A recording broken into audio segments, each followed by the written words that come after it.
The great transition. 3 key steps to transition into a full-time business from your corporate job. That's what we're going into this evening on tonight's show. Entrepreneurship is a marathon. Now, perhaps you started your business a few years ago. Perhaps life got in the way, and then now your business is just a registered LLC sitting in the back of your mind that you haven't touched in a while. Or maybe perhaps you quit your job recently, or part of the Great Resignation. And the sad truth of the Great Resignation is that you said, "Oh, I'm gonna go do entrepreneurship," and then you realize entrepreneurship is actually not that easy. So then you returned to the job search and eventually got another job at the cubicle where you're sitting at, longing to leave, so that you can return to your LLC and business, right? Or maybe you're somewhere in between that. Perhaps you might even be full-time in your business already, but you don't feel full-time.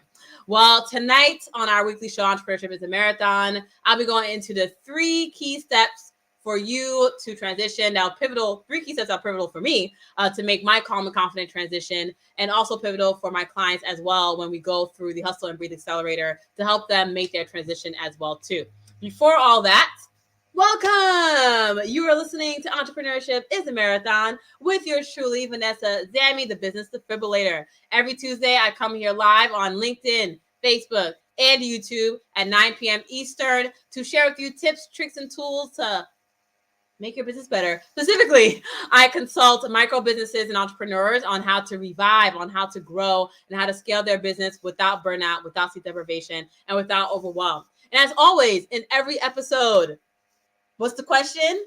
What's been your win of the week? What has been your win of the week? Yes. So type it in the comments below. If you're watching on YouTube, then you're going to want to scroll down. You're going to see a red button that says subscribe. Hit that subscribe button. And then you'll scroll down a little bit more and you're going to type in the comments, what has been your win of the week? During the last 7 days, what are you celebrating, right? What do you want to celebrate? What is something that you want to announce to your family and friends that you haven't been able to because you feel awkward about it? Well, announce it here on below the YouTube. Or if you're watching on LinkedIn, it'll be to the right of your screen. Or if you're watching on Facebook, it'll probably be the bottom or to the right, depending on how you're watching it, right? So first you react and then you comment.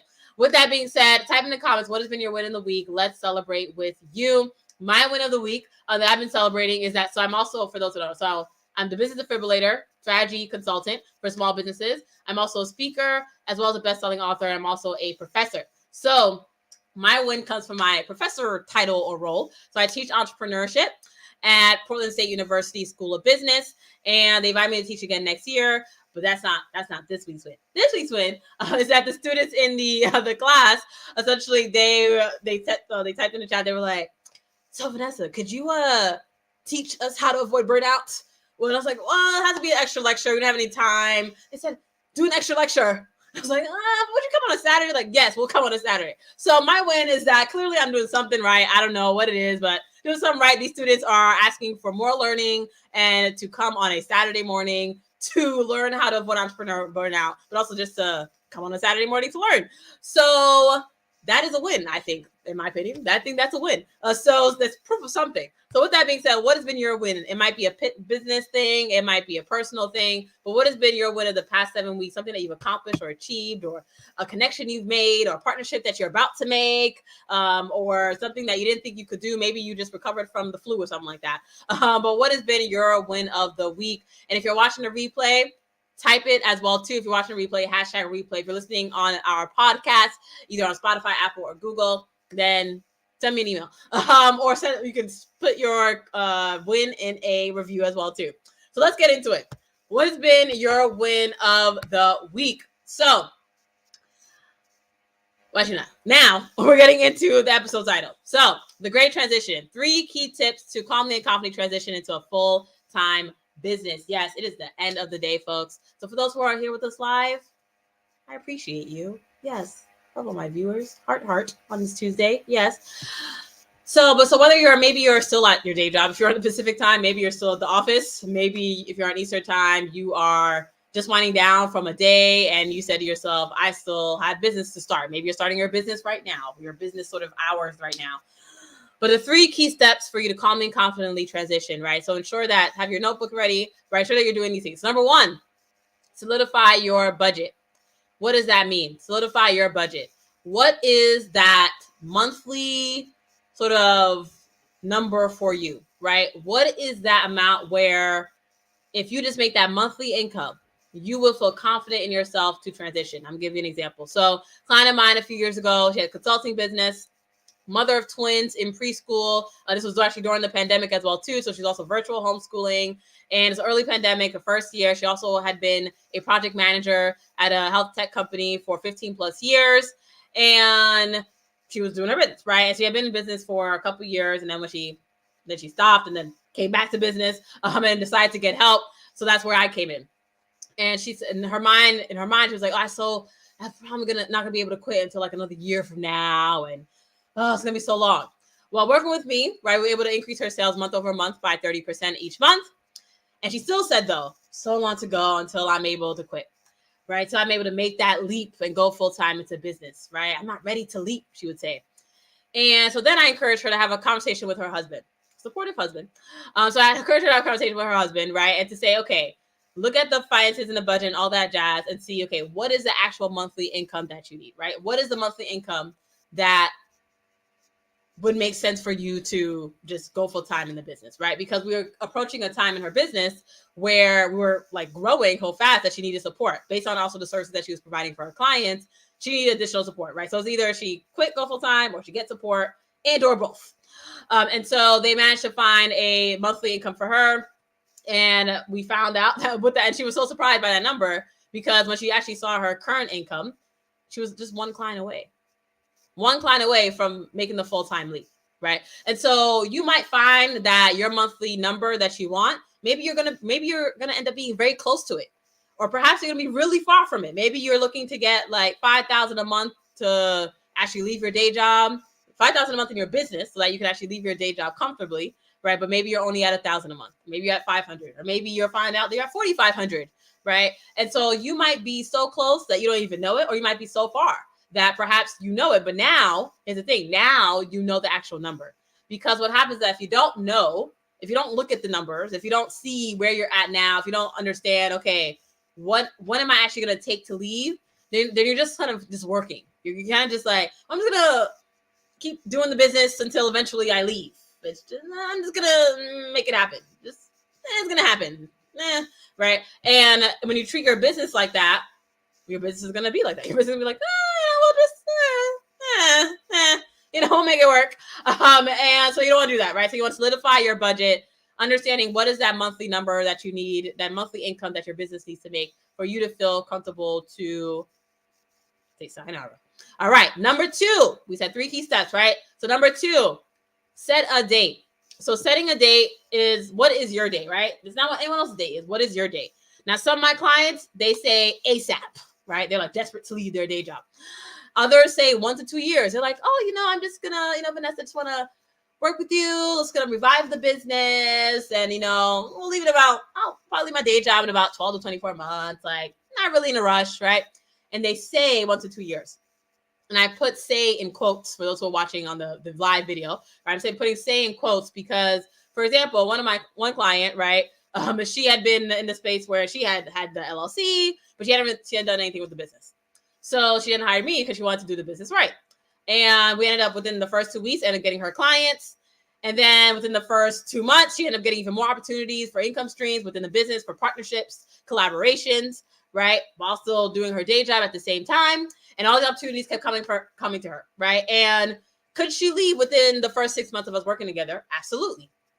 Right? She could totally leave. She wants to. She could totally leave her day job and go calmly, confidently, full-time into her business. Right? And now she's able to see that. But will she leave? We'll see. Right? I respect my clients' boundaries. But I do put T's in the minds. But ultimately, you might be in that position where for you set that budget, and maybe you set that date of like 1 to 2 years, and then you find yourself, or you will find yourself perhaps reaching it earlier, right? Assuming that you have the right support, whether it's me or you're working with another business consultant, or you're working with a business coach, 2 different things, by the way. I'm a business consultant. If you're working with a business coach or you're working with some other type of mentor, right? Maybe you'll reach the date sooner. You might end up reaching the date sooner. Assuming it's one-on-one support, not a group support. You might end up reaching the date sooner. So with that being said, though, that's totally fine. Whatever date you want to set, though, set that date. And notice that when we talk about the first key step, which was 1, what is the budget, right? Solidifying your budget. And then 2, setting the date. That's pretty much setting a roadmap for yourself, right? It's not we don't need a detailed graph timeline thing, right? It's just pretty much what is the date? What is that income amount, right? And so what you're pretty much saying when you have those 2 things, before we get to the third step, I want to summarize this for you. So before you get, before we get to the third step, we'll summarize this for you. So what you're pretty much saying is by this date, X, I want to get to XYZ amounts per month, which will allow me to comfortably quit my day job, right? That's pretty much what you're saying, right? With the first 2 steps, setting the budget, solidifying the budget, and setting the date. By this date, X, ABC, I want to get to XYZ per month in funds in my business, which will allow me to comfortably quit, calmly and confidently transition into being a full-time business owner. That's what you're saying, right? You're filling in that ABC and that XYZ. That's what you're doing.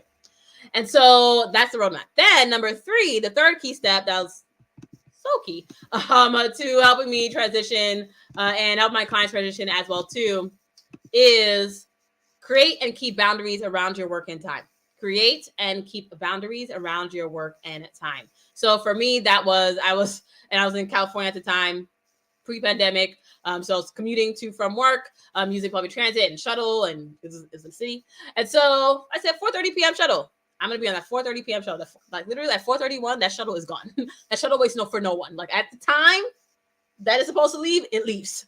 So 4:30 p.m. had to be on the shuttle. And so I said by 4:30 p.m. every single day, I'm going to be on that shuttle, right? And I was on that shuttle. And 99% of the time, the other 1% of the time was where I stayed until like 6, 7 o'clock for like, a project due the next day that maybe something happened and we had to fix it, right? But ultimately, 99% of the time, I was on that shuttle 4:30 p.m. 4:30 p.m. Pacific, I'll say. All right. And the fact of the matter is that when you're doing your day job and your business and you're trying to grow that on the side, you have 3 options to work on your business: before work, after work, or the weekend. Now, let's say you're a nurse. So you might have, maybe you do, you're working Monday, Tuesday, Wednesday, and then you have 4 days of the week where you're not doing any work, right? We have 4 days to work on your business. Or let's say you are a teacher. So you're doing like 7 to 3, maybe do after school stuff. So maybe you're out to school by like 5, right? Well, you got the evenings, but let's say you're like exhausted, right? And so that's a whole separate thing in terms of how to maintain the motivation to keep doing what you need to do in your business. But ultimately, not your job, you have before work, you have after work, and then you have the weekend, right? When you're just not working on anything, not working on a day job at all, right? Those are for general corporate day job, that's the options that you have. And so you need to ensure that you are creating and setting boundaries around that, right? You may decide, like, businesses are built on the weekends, right? There's no sort of hard, fast rule that you have to, do 7 to 9 a.m. and then 6 p.m. to 10 p.m. and then, all day Saturday and Sunday to make your business happen. No, some of you have kids. Some of you are caregivers. Some of you, maybe you're working multiple jobs depending on where you're living. Some of you have others, maybe you're a volunteer somewhere, right? You have other responsibilities. And so you just had to ensure that you are creating and keeping, right, the boundaries that you need to allow yourself the time, the space, and the energy, right? You're creating and keeping and setting those boundaries that you need to allow yourself the time, the space, and the energy to make your business happen, right? That's what that is about. So 3 key steps to calmly and confidently transition. 1, make sure your budget is solidified. You know that number that will justify you putting in that resignation letter, right? Number 2, you set a date that you want to accomplish that number by. Then you can work backwards and say, okay, what do I need to make that happen? Maybe it's a business consultant, right? Maybe it is a mentor. Maybe it's just using that course that you purchased a year ago that you haven't touched yet, right? But setting that roadmap to set that plan. And then number 3, creating, keeping, and setting those boundaries around your work and your time to give yourself the time, space, and energy that you need in order to actually make your business happen, right? So if you're resonating with any of this, feel free to react as well to our live here, whether you're watching on LinkedIn or Facebook, put a little heart, love hearts. Or if you're watching on YouTube, then like the video below, put a little comment, let us know what your thoughts were on these 3 key tips. What is your next step, right? What is one of the steps here that I talked about here today that you need to ensure that you are going to move forward in, right? Maybe it's all 3 of them, right? Solidifying the budget, setting the date, and in creating and keeping the boundaries. So you have that time, space, and energy that you need to make the business happen. If you're looking for a more detailed framework on how to revive your business, I have a whole 2-hour class. I just, I try to keep the live show and podcast in less than 20, 30 minutes. So I have a whole 2-hour masterclass that I do called The Great Transition, How to Grow Your Purpose-Driven Business Without Burnout, Sleep Deprivation, or Overwhelm. And so you're welcome to check that out at yourbusinessrevival.com. In that masterclass, I dive deep into your business model, right? You might have a business, maybe you have multiple businesses that you started actually, right? Perhaps you have multiple businesses that you started, and essentially we need to put them all together in a succinct way, in a clear way, or maybe you only have one business that you've lost touch of, right? But ensuring that you have the right strategy to move forward with whatever business that you have. Number 2, marketing strategy. We'll be going into revamping your marketing, right? Ensuring that we are being resourceful, using your existing resources to get you optimizing your marketing presence, whether it be online, offline, or both. So let's say you're doing social media. Let's say you're just doing networking, right? How to optimize your marketing strategy. Then we go into time strategy, which is how to be your most productive self, right? So check out the site. I have it on the screen now, yourbusinessrevival.com. I'll also put it in the comments as well as in the YouTube description video as well too. But check out our upcoming masterclass or check out the site for upcoming dates of the class, yourbusinessrevival.com. We'll go into your business strategy, marketing strategy, and time strategy. And this is, I want to clarify, this is not a class. If you are in the idea stage, if you're like, I'm thinking about it, but I'm not sure about a business, I don't even know where to begin, this is not the class for you, okay? Not the class for you. No. There's something else for you. That's not the class for you. So this is for people with an existing business, whether or not you've touched it in 2 years or you touched it like an hour ago. All right. So feel free to check out the class, yourbusinessrevival.com. Let's get you growing a purpose-driven business with the right business strategy, marketing strategy, and time strategy to ensure that you are moving forward into a calm and confident full-time business ownership. With that being said, have a lovely evening. Chat with you again on the next episode of Entrepreneurship is a Marathon, or perhaps I'll see you in our next class session. Yes, chat with you soon. Bye.